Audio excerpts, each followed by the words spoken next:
Hello দর্শক, আজকের ভিডিওতে আমরা এমন একটি ধোঁকাবাজ সাপ দেখব যেটি তার শিকারকে ধোঁকা দিয়ে বোকা বানিয়ে খপ করে খেয়ে ফেলে। সাপটির নাম স্পাইডার টেইলড অ্যান্ড ভাইপার।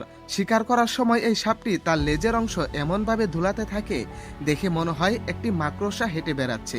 যখন কোনো পাখি মাকড়সা মনে করে একে ধরতে যায় তখন এই সাপটি খপ করে ধরে জব করে খেয়ে ফেলে। পশ্চিম ইরানের পাথরে মরুভূমিতে বাস করে এই ভয়ানক সাপটি।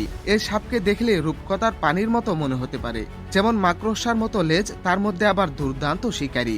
এই সাপটি 2000 সালে বিজ্ঞানের কাছে ধরা পড়েছিল। এই সাপটিকে দেখতে অন্যান্য সাপেদের মতোই লাগে, তবে এই সাপটির গায়ের রং মরুভূমির বালুর মতোই, যা শুকনো পরিবেশের সাথে খুব সহজে মিশে যেতে পারে। এই সাপটিকে বিপজ্জনক করে তুলেছে এর লেজের অংশ। মূলত এর লেজের ডোগা ফোলা এবং চতুর্দিকে লম্বা লম্বা মাকড়সার পায়ের মতো রয়েছে, ফলে লেজের ডোগাটি হঠাৎ দেখলে মাকড়সার মতোই লাগে।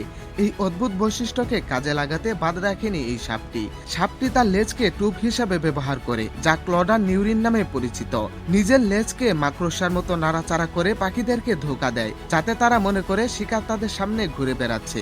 যখন পাখিটি নিচে নেমে আসে ঠিক তখনই এই সাপটি মারাত্মক গতিতে পাখির উপরে আক্রমণ করে দেয়। এই ভাইপার সাপটি মূলত পশ্চিম ইরানের স্থানীয়। এখানে সাপটি পাথরের শুষ্ক অঞ্চলে বসবাস করে। এখানকার পরিবেশ অত্যন্ত কঠিন, যেমন দিনের বেলায় প্রচন্ড গরম, আবার রাতের বেলায় হাড় কাঁপানো ঠান্ডা। এই কঠিন পরিবেশের মধ্যে সাপটি তার ছদ্মবেশ বা শিকার করার বিশেষ কৌশল খাটিয়ে বেঁচে থাকে।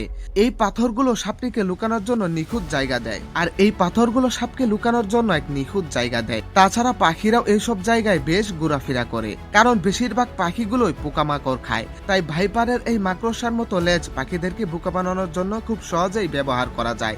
অন্যান্য সাপেদের মতো সরাসরি সামনে এসে শিকার না করে এই সাপটি মূলত লুকিয়ে থেকে শিকার করে। একদম স্থির হয়ে চারপাশে বালু পাথরের সাথে মিশে গিয়ে শিকারের জন্য অপেক্ষা করে এই সাপটির ধৈর্য অনেক বেশি। ঘন্টার পর ঘন্টা শিকারের জন্য স্থির থাকতে পারে। যখন কোনো পাখি তার ফাঁদে পড়ে তখন সাপটি তার বিষাক্ত দাঁত ঢুকিয়ে দিয়ে শিকারকে অচল করে ফেলে, তারপর ধীরস্থিরে আয়েশ করে খাবার খায়।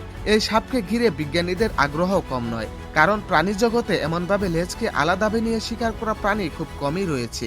বিবর্তনের হাজার হাজার বছর ধরে ধীরে ধীরে এই সাপের লেজটি এমন অদ্ভুত আকৃতি ধারণ করেছে, যা তাকে দিয়েছে শিকারের দুনিয়ায় সুন্দর সুবিধা। আর তাই প্রকৃতির সাথে মিশে গিয়ে এরা জীবনযাপন করছে ইরানের সেই পাথরের মরুভূমিতে।